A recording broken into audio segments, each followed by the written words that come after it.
बाप का नाम क्या है? तो वो खट से बोलेंगे आदिवासी आदमी, बुद्ध के बाप का नाम आम्बेडकर है। क्योंकि हमारे जीवन में आम्बेडकर नाम की चीज नहीं होती तो बुद्ध तक पहुंच नहीं सकते हम। हमारा बौद्ध होना बड़ी बात नहीं है, आम्बेडकरवादी होना बड़ी बात है। और बुद्ध को तो सब लोग जानते हैं, साक्यगन का आदमी था, राजघराने का आदमी था, इसलिए ब्राह्मण लोग भी बुद्धिज्म ले लिए। अम्बेडकरिज्म लेना अभी समझ में आएगा, क्योंकि अम्बेडकरिज्म इसलिए नहीं लेते क्योंकि बाबा साहब की जात आड़ में आ जाती है। इसमें सबसे ज्यादा अपने पढ़े लिखे लोग भी शामिल हैं। पढ़ा लिखा आदमी समाज का गद्दार आदमी है, सरदार ही गद्दार है। जिसने 5 साल के लिए हमारा आरक्षण लिया, ऐसे विधायक को बोलने के बजाय जिसने जिंदगी भर के लिए हमारा आरक्षण लिया उसको पहले बोलो। तो जितना विधायक जवाबदार नहीं है उतना समाज का कर्मचारी, अधिकारी, शिक्षक, विद्यार्थी ये जवाबदार है। आप लोग सोचते हैं पूरे 70 साल का आप सिनारियो देखो, दलित, आदिवासी और ओबीसी के रिजर्वेशन का, पॉलिटिकल रिजर्वेशन का फायदा कांग्रेस ने उठाया है, बीजेपी ने उठाया है। आरक्षण का फायदा इनको मिला है, पार्टियों को मिला है, समाज को नहीं मिला। हम पार्टी में भी रहते हैं तो समाज को भूल के रहते हैं। ये जो मीटिंग है, ये जो सभा आप लोगों ने इंपॉर्टेंट सभा रखी है, इतने ही काफी है पूरे बैतूल को निपटाने के लिए।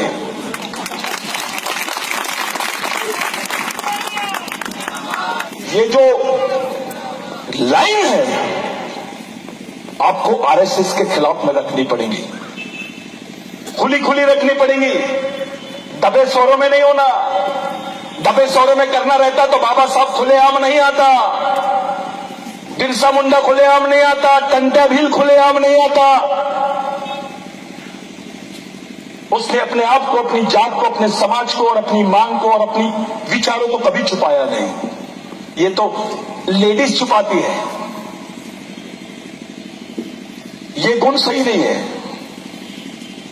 अब परिस्थिति हमारे सामने यह है कि हमारे आने वाली जनरेशन को किस तरफ लेके जाना है। आज बाबा साहब साथ में नहीं है, बिरसा मुंडा साथ में नहीं है, और केवल हम अपने लोगों के बीच में सिर्फ बरगलाते रहेंगे तो काम नहीं जमेगा।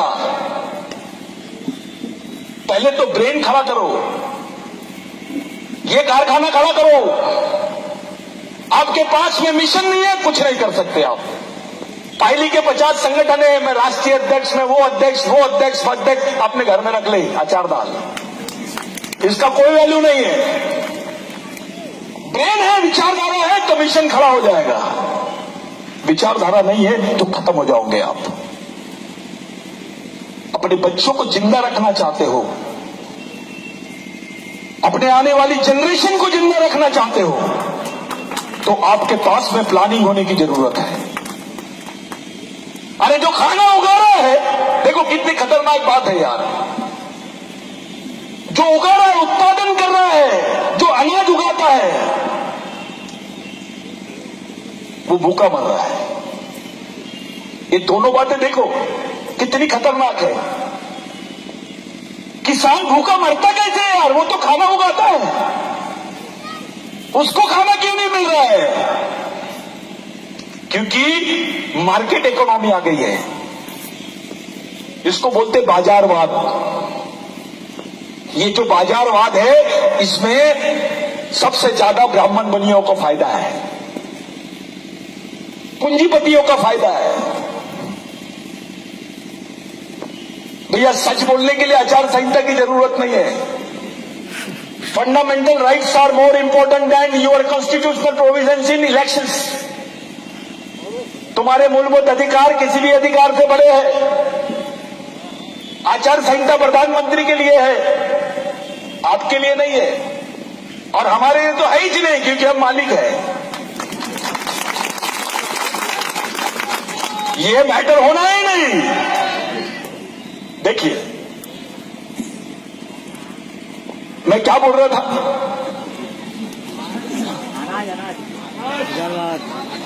हाँ, तो जो खाना उगा रहा है, नहीं मेरे को भी मालूम होना चाहिए कि आप सुन रहे कि नहीं मेरे। क्या होता है, एक बार हमारी जैसी माँ बहनें बैठी है, मेरी माताएं बैठी है, ऐसे लोग बेचारे बहुत परेशान रहते हैं। बैतूल की लड़की की शादी मुंबई के लड़के से हो जाती है, गोला डोंगरी की लड़की की शादी मुंबई के लड़के से हो जाती है, और जो मुंबई का लड़का रहता वो इतना मॉडर्न रहता है और इतना अजीब गरीब रहता है कि वो लड़की को रोज रोज बोलता है, कौन है ये, परदान है, ये कोरकू है, ये भील है, ये महार है, ये चमार है, ये तेली है, ये कुंडवी है। ये जातिवाद समझा रहे हमको, लेकिन ये हमारे लोग हैं, ये बात किसी ने नहीं समझाया। अरे समाज को एक जगह लाने की मशीन ही नहीं चल रही है तो मिशन कहां से चलेगा? आपकी मशीन बंद है तो मिशन बंद है। ये जो मशीन है यही बंद कर दी है। इसके दिमाग में ऐश्वर्या राय डाल दिए, तेंदुलकर डाल दिए। साला तेंदुलकर जीरो पे आउट होता है तो दलितों को, ओबीसी के, आदिवासियों को, माइनॉरिटी को बड़ा दर्द होता है, जीरो पे आउट हो गया। लेकिन अपनी मां बहनों को ये लोग सड़क पर नंगा करके घुमाते हैं, तब कोई अफसोस नहीं होता है। हमारे लोगों को गांव के गांव छुड़वा रहे हैं, तब कोई अफसोस नहीं होता है। हमारी मां बहनों का आए दिन रेप होता है, मर्डर हो जाता है, तब कोई अफसोस नहीं होता है। आदिवासियों के गांव जंगल सफारी के नाम से खाली कर दिए गए, तब अफसोस नहीं होता है। दलित मरता है तो ओबीसी और आदिवासी मुख्य दर्शक बने रहते हैं। माइनॉरिटी को मारते हैं तो आदिवासी दलित भी शामिल रहते हैं हिंदुत्व के नाम पर। ये क्या चल रहा है? क्या हो रहा है? हमारे बीच में क्या हो रहा है? भाइयों, आप लोग बुद्धिजीवी हैं, आप लोग समझदार हैं, आप लोग इस बात को समझ सकते हैं कि मामला गड़बड़ कहां है, सर्किट में फॉल्ट कहां पर है। एक सही कदम, एक सही सोच। बाबा साहब ने केवल सत्ता की बात नहीं किया था, बाबा साहब के पास में सबसे इंपॉर्टेंट चीज थी social unification of the society. London में बाबा साहब ने रेशियल डिस्क्रिमिनेशन पे जो भाषण दिया उसका एडवर्स आप लोग पढ़ लीजिए, आपको पता चलेगा कि बाबा साहब चाहता क्या था। महात्मा फुले, इनकी मराठी में एक ग्रंथ है स्लेवरी करके, उनका बुक है, आप उसको पढ़िए, आपको समझ जाएगा महात्मा फुले चाहते क्या थे। बिरसा मुंडा क्या चाहते थे? बिरसा मुंडा ने क्रिश्चियन धर्म लिया, छोड़ दिया, वैष्णवी धर्म लिया, छोड़ दिया, और बोला गुलामों का कोई धर्म नहीं होता है, गुलामों का एक ही धर्म होता है, केवल संघर्ष, संघर्ष और संघर्ष। बिरसा मुंडा के सोच में लड़ाई के अलावा कोई दूसरा रास्ता नहीं था। जिस दिन आपकी बॉडी संघर्ष करना बंद कर देंगी, आप डेड हो गए। आपके स्वभाव में संघर्ष खत्म हो जाएगा, आप गुलाम बन जाओगे। समाज आर्थिक रूप से गरीब रहा चलेगा, लेकिन विचारों से गरीब नहीं रहना चाहिए। और जो समाज विचारों से गरीब रहता है वो गुलाम पैदा होता है और गुलाम ही मर जाता है। ये बात बिरसा मुंडा ने बोला था। आपको टेंशन लेने की जरूरत नहीं है। एक समय था जब हम बिरसा मुंडा का काम करते थे। मैं अपने बारे में बता देता हूं, मैं नागपुर का रहने वाला हूं। मेरे आंध्र प्रदेश NIT से मैंने BE किया। मैं यहां पर इंजीनियर था, इंडियन इंजीनियरिंग सर्विसेज से था, मैं रिजाइन किया। 24 घंटे यही काम करता हूं मैं। हमने शादी वादी नहीं की। टोटल पूरे देश में 14 राज्यों में ये नेटवर्क खड़ा है। और मैं बुनियादी रूप से ये फील्ड में जो आया, ये बाबा साहब के विचारों की देन है, ये महात्मा फुले के विचारों की देन है, और निसंदेह महामानव क्रांति सूर्य भगवान बिरसा मुंडा के विचारों की देन है। भाइयों, दो बातें बड़ी आसान बता देना चाहता हूं मैं। दलितों को यह मालूम होना चाहिए कि बिरसा मुंडा क्या है, OBC को मालूम होना चाहिए, और आदिवासियों को यह मालूम होना चाहिए कि बाबा साहब क्या है, महात्मा फुले क्या है। विचार तुम्हारे पास मेरे पास नहीं, हमारे पूर्वजों के विचारों को इंटरचेंज करना आना चाहिए, ट्रांसफॉर्म करना आना चाहिए हमको। हमने विचारों का आंदोलन ही नहीं चलाया, उसका परिणाम क्या हो गया? सरकार आदिवासियों से जमीन ले रही है और रामदेव बाबा को दे रही है। आदिवासियों की 1000 एकड़ जमीन ये लोग इंक्लोज कर लेते हैं, उसको एक्वाइज कर लेते हैं।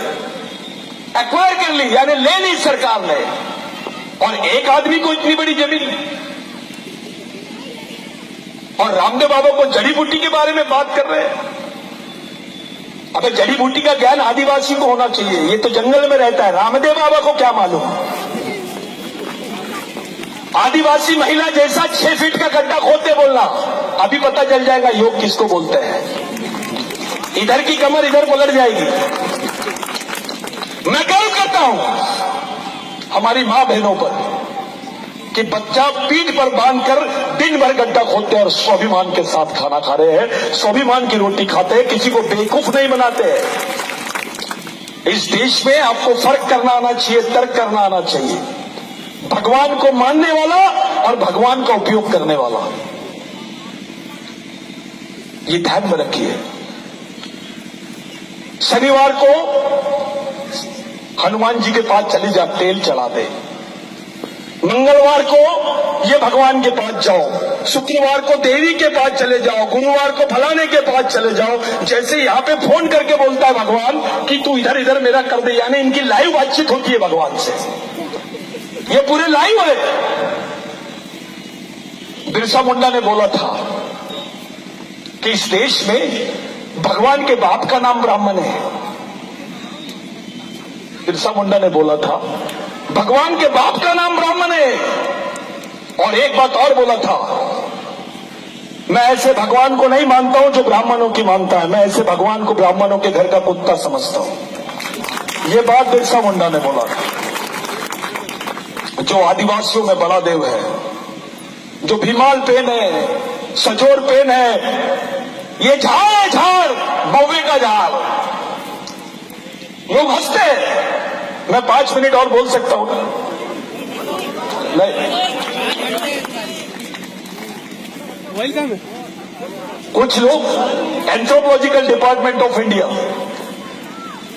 मानव विज्ञान डिपार्टमेंट जो है भारत का, दिल्ली में एक मीटिंग चल रही थी, मैं गलती से चले गया वहां। मेरे को बुलाए नहीं थे, आदिवासी आदमी को कौन बुलाएगा। तो मैंने एक चीज सीख लिया हूं, अगर नहीं बुलाए तो घुस जाओ, बाद में देखेंगे क्या करना है। तू निपटा दे हमको या हम तेरे को निपटा देंगे। पहले आदिवासी को ऐसे ही समझते थे लोग, ये लंगोटी वाला है, साला क्या कर लेगा। बिरसा मुंडा को भी ऐसे ही समझते थे, आधा कपड़े वाला है, ये क्या कर लेगा। लेकिन जैसे जैसे बिरसा मुंडा चल रहा है, वैसे वैसे समझ में आ रहा है कि ये समाज अब लड़ने के लिए तत्पर हो रहा है, अपनी लड़ाई की तरफ जा रहा है। तो वहां लोग हंस रहे थे, बोल रहे थे कि भैया ये सतीश पेन्नाम जो आया है यार, इनके समाज के लोग तो बड़े अलग ही है। ये महुए की झाड़ की पूजा इसलिए करते क्योंकि महुए की दारू पीते हैं।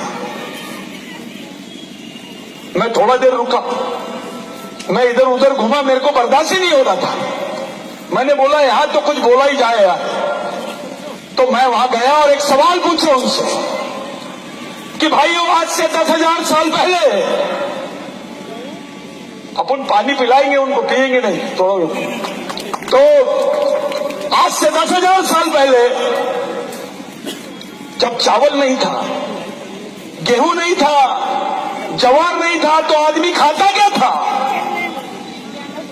तो महुए की जो पानी निकलता, अर्क निकलता, उसको हमारे गोंडी में बोलते इरुक, उसकी रोटी बना के खाते थे। और 10,000 साल पहले आदमी के जिंदा रहने का आखिरी सोर्स था महुए का झाड़। आदिवासी आदमी आज भी महुए के झाड़ को अपना पेन मानता है, उसको पूछता है। 10,000 साल से मैंने सवाल किया, जिस समाज ने 10,000 साल से एक झाड़ से बेईमानी नहीं करी, वो इंसान से कैसी बेईमानी कर सकता है? आदिवासी संस्कृति में सुअर को भी नारायण पेन बोलते हैं, गोंडी में पत्ती बोलते हैं, उसको भी नारायण पेन बोलते हैं, उसको भी भगवान के जैसा स्थान है आदिवासी संस्कृति में। एक जानवर का इतना बड़ा स्थान है तो इंसान का कितना बड़ा स्थान होगा आदिवासी संस्कृति में, यह बात पूछ ली। साक्यगन की जो कंसेप्ट थी भगवान बुद्ध को, ये अलार कलाम ने बताई। अलार कलाम कौन था? इन्होंने जितने उपनिवेश ये जो लिखे हुए हैं हमारे बौद्धिस्ट कंसेप्ट की जितनी हिस्ट्री आई है उसमें से इन्होंने सबसे खतरनाक काम किया। जो ब्राह्मण बौद्ध हुए उन्होंने सबसे खतरनाक अगर कोई काम किया होगा तो अलार कलाम का मर्डर कर दिया उसमें। अलार कलाम मामूली चीज नहीं थी, लिंगो कोई मामूली आदमी नहीं था। ये एक अलग टाइप की कंसेप्ट है, कभी किसी दिन आप लोग बोलेंगे तो उस पर बात करेंगे। ये महुए की दारू कैसे याद आया? आपकी सरकार दुनिया की सबसे इंटेलिजेंट सरकार है यहां की। ये आदिवासियों को 4 लीटर महुए की दारू रखने की परमिशन देते हैं, पीने की परमिशन देते हैं, लेकिन बेचने की परमिशन नहीं देते। बेचने का ठेका गुप्ता साहब की तरफ है, जायसवाल साहब की तरफ है। तू पी, तू बेच, तू बेच नहीं सकता, पी सकता है, रख सकता है। मैं महुए का झाड़ आदिवासियों का, किसी के बाप का नहीं है, लेकिन परिस्थिति देखो उसको बेचने की भी परमिशन नहीं है। आदिवासियों के हालात में पूरे दलित भाइयों को, ओबीसी भाइयों को बताते जा रहा हूं। मेरे को एक मीटिंग है उसमें जाना है करके मैं, लेकिन किसी दिन मेरे को बहुत अच्छा लगा कि आपके बीच में मैं आया, बात किया, और जिन्होंने आयोजित किया मैं उनको सल्यूट करता हूं। वो रियल सैनिक है, समाज के रियल नेता है। भाइयों, आदिवासी एरिया में वर्ल्ड में एक न्यूज आई थी टाइम्स ऑफ इंडिया में कि विश्व का सबसे बड़ा देश है भारत, जहां पर सबसे ज्यादा ब्लड सप्लाई होता है, ब्लड बैंक है। मेरा इंटरेस्ट बढ़ गया, मैंने बोला इतना खतरनाक देश, और मेरा इंटरेस्ट और कब बढ़ा कि सबसे ज्यादा खून जो है आदिवासी लोग देते हैं। फिर और इंटरेस्ट बढ़ गया मेरा कि आखिर ये खून क्यों दे रहे हैं। तो जब मैंने देखा कि जो रक्तदान शिविर है वो कौन से क्षेत्र में होते हैं, जिन क्षेत्रों में कुपोषण है, जहां भूखा रह रहा है आदमी, काम नहीं है, वहां पर रक्तदान शिविर होते हैं। आदिवासी आदमी के पास काम नहीं है, 800 रुपए में अपना खून बेच के जिंदा है वो। 800 रुपए में अपना खून बेचने के लिए मजबूर हो गया है। चुपके चुपके जाता है, हर महीने में 2 बार खून बेचता है, और वो 800 रुपए लेके आता है। बीपीएल का अनाज अपने बच्चों के लिए लाता है और उसको खाना खिला रहा है, क्योंकि काम ही नहीं है उसके पास। फिर दूसरी तरफ एक रैकेट चल रहा है आदिवासियों की किडनी का।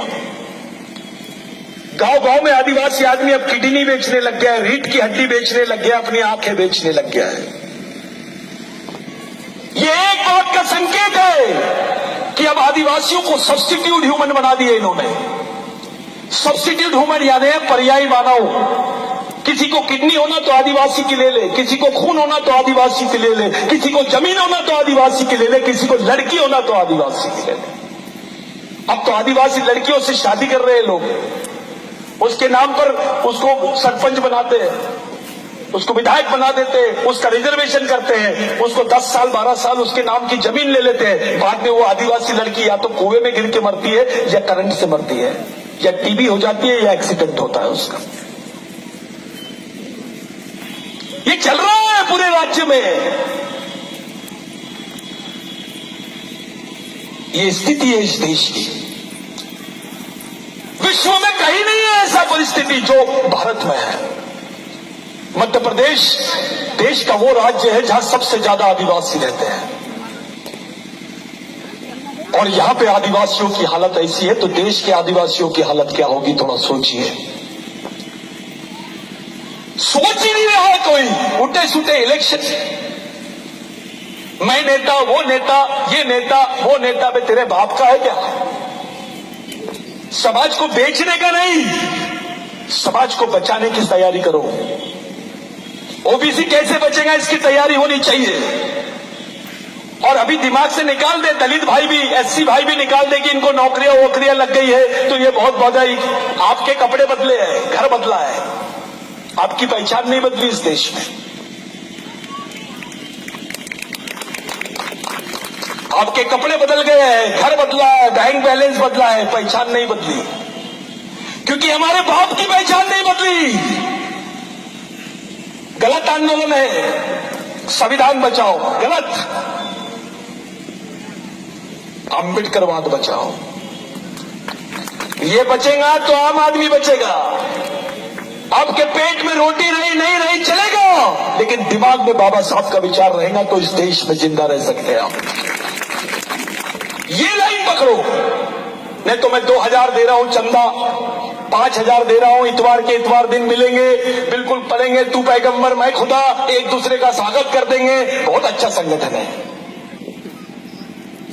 ये जो समाज का हेडमैन है, ये डैडमैन बन गया है, ये मरा हुआ आदमी है। बिरसा मुंडा ने बोला, G O D god, G for guardian, O for owner, D for driver, चालक, पालक और मालक। जो समाज का पालक है, जो समाज का मालक है, जो समाज का चालक है, वही गॉड है। लेकिन उल्टा हो गया, जो समाज का गॉड था वो डॉग बन गया। जीओजी जो जीओडी गॉड यानी भगवान, उल्टा हो गया साला, डीओजी डॉग हो गया। वो जो भगवान था वो कुत्ता बन गया। फिर कैसे सुरक्षा होगी समाज की? अब समय आ गया है, क्या नहीं होना ये पहले तय कर लो। कौन सी चीज हमारे सामाजिक आंदोलन में बाधा पहुंचाती है, उनको निपटा दो। पूरी दलितरी दूर करो, अपने यहां के देर शायरियों को समझाओ, अपने यहां जो देर शायरी है उनको समझाओ। दुश्मन के कारखाने से बंदूक खरीदकर दुश्मन के खिलाफ लड़ाई नहीं लड़ सकते, उसके लिए अपना कारखाना खरीदना पड़ रहा है। परिस्थिति उल्टी हो गई, हमारा ही भाई दुश्मन की सेना का सेनापति बनके हमारे सामने खड़ा है। लड़ाई की परिस्थिति को बदलना पड़ेगा। अगर बदलना है तो ईमानदारी से समाज की तरफ जाना पड़ेगा, सामाजिक विचारों की तरफ जाना पड़ेगा। और ये फोटो, ये छोटे आधे कट फटे कट ये फोटो नहीं, ये जो फोटो दिख रहे हैं इन्हीं को याद करना पड़ेगा। ये रियल फोटो है, आपके समाज में देने वाले फोटो है। हमारे लोग बहुत मेरे को बात करते हैं, अरे सतीश पेजनाम तो गोंड राजाओं को गाली देता है, तो मेरे को बोलते हैं यार ये पागल हो गया है साला, ये तो गोंड राजाओं को गाली देता है। तो मैंने 2 लोगों को खड़े किया, मेरे को बता एक गोंड राजा का नाम जिसने हमारे आदिवासी समाज के लिए 2000 एकड़ जमीन दिया होगा, बताओ। पूरे मठों को जमीन दी है राजाओं ने, आदिवासी समाज के लिए जमीन नहीं दी। ओबीसी राजाओं ने भी मठों को ही जमीन दी है, आज रहने के लिए घर नहीं है। आदिवासी यहां का मालिक है। किसी ने पूछा आदिवासी का कब्रिस्तान बैतूल में कहां है, क्या जवाब देंगे बताओ?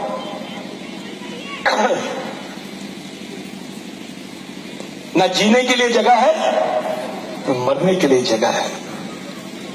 इस परिस्थिति से बाहर निकलो, इन बातों को समझो, इस लॉजिक को समझो, अपने समाज की तरफ आओ। और ये ज्यादा मैं दलित हूं, ये आदिवासी है, अपना तो बढ़िया चल रहा है, अपना तो नीला है, इसका तो पीला है, इसका तो काला है। अबे अलग कलर अपने घर में रख, पहले विचारों में ओरिजिनल बात कर। विचारों की बात होगी तो ही समाज एक जगह आएगा।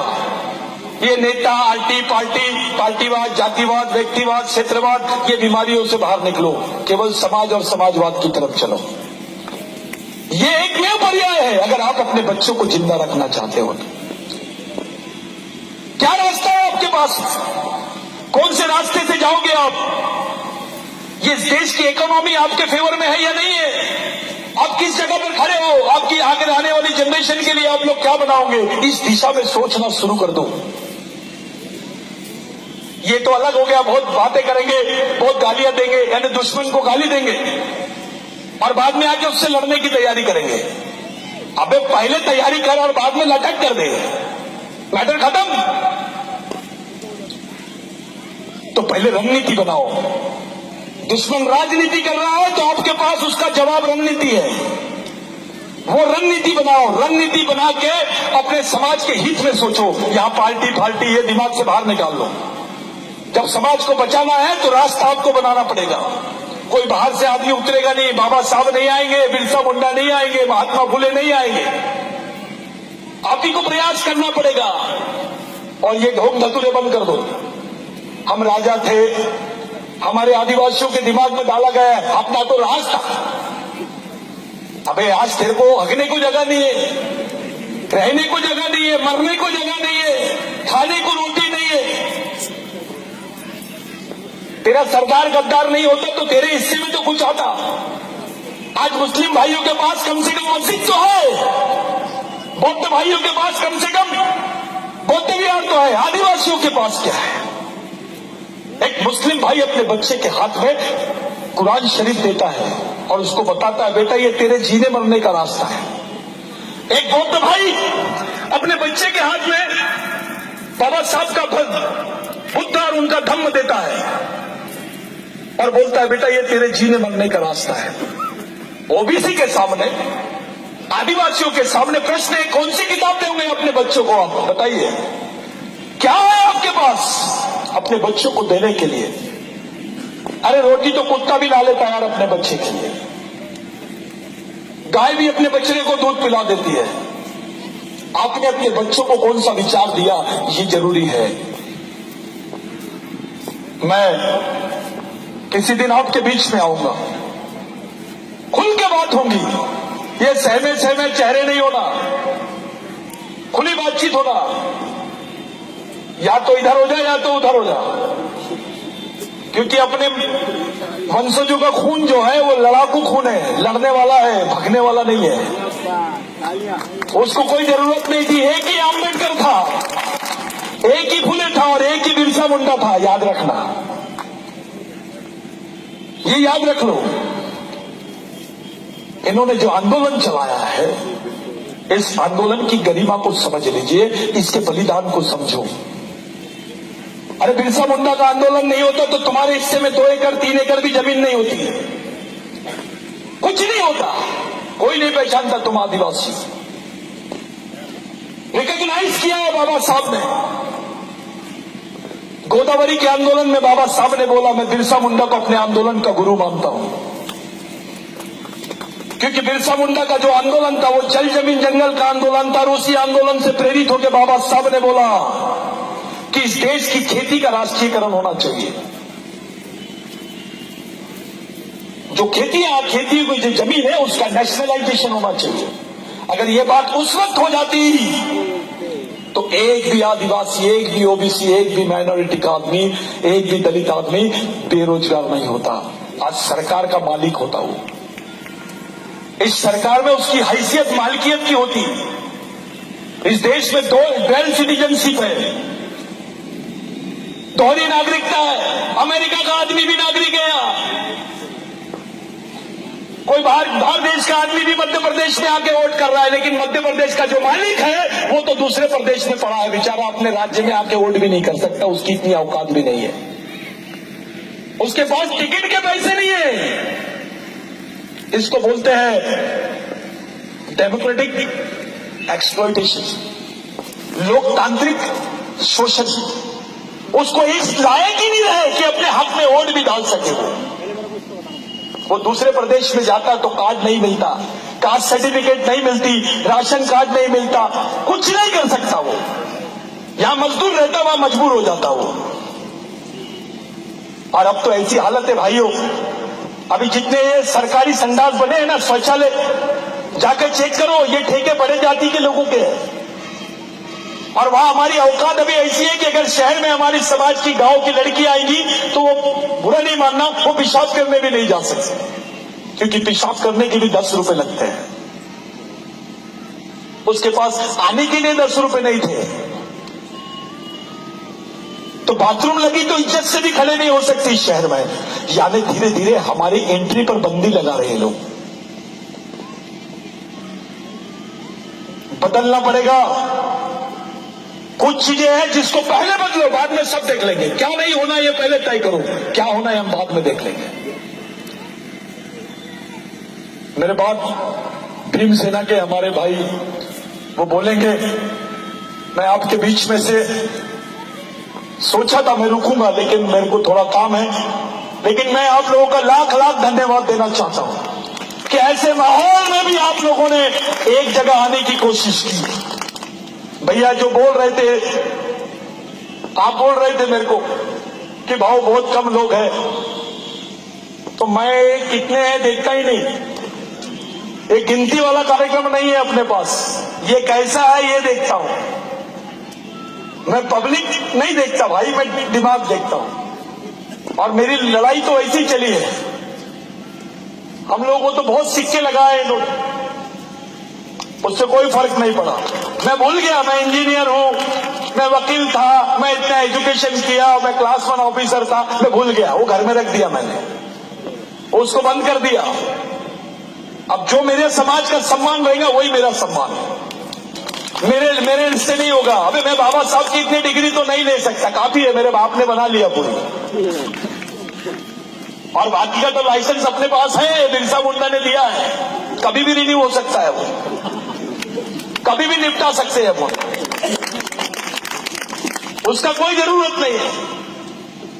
इनको ऐसा लग रहा होगा, आमा मामा काका पापा, इनको लग रहा होगा ऐसा कि ये लोग सोए हैं, तो गलत फहमी में मत रहना। आदिवासी को सिर्फ 10 मिनट लगते हैं बिरसा मुंडा आंग में आने के लिए, उसके बाद पूरी निपट ही जाएगा सब कार्यक्रम। मैं आप लोगों का बहुत बहुत धन्यवाद देना चाहता हूं। आपने इस मीटिंग के माध्यम से एक मैसेज गांव गांव तक जाना चाहिए। ये आरक्षित क्षेत्र है, आपको तय करना है हमारे आरक्षण का फायदा हमारा दुश्मन उठाना चाहिए क्या? हमारे आरक्षण का फायदा हमारा दुश्मन उठा के हमारे ही आदमी को मारना चाहिए क्या? ये आपको तय करना पड़ेगा। ये सब लड़ने वाले लोग हैं। मैं इन लोगों के सामने एक सोशल अपील करता हूं कि एक्सटर्नल मूवमेंट तो चले, इंटरनल मूवमेंट भी होना। हाथी के खाने के कुछ और दिखाने के कुछ, ये दोनों बातें होना चाहिए। तो एक ऊपर की लाइन और एक अंदर की भी लाइन डाल दो। अपने आदमी को मालूम होना चाहिए ऊपर की बात क्या है रे भैया, और धीरे से पूछना चाहिए अंदर की क्या है। तो ये अंदर का मूवमेंट और बाहर का मूवमेंट, ये दोनों मूवमेंट चलेंगी, तब अपने समाज की आने वाली जनरेशन बचेगी। और अपने दिमाग से निकाल दो मैं फलाना पार्टी का हूं, मैं ये संगठन का हूं, मैं ये जाति का हूं, ये धर्म का हूं, ये घर में रख के आओ। क्योंकि हमारी संस्कृति थी पहले, जब बुद्धिज्म नहीं था तो क्या था, सोचिए उसके पहले क्या था। और आगे चलते हैं, सोचना शुरू करो।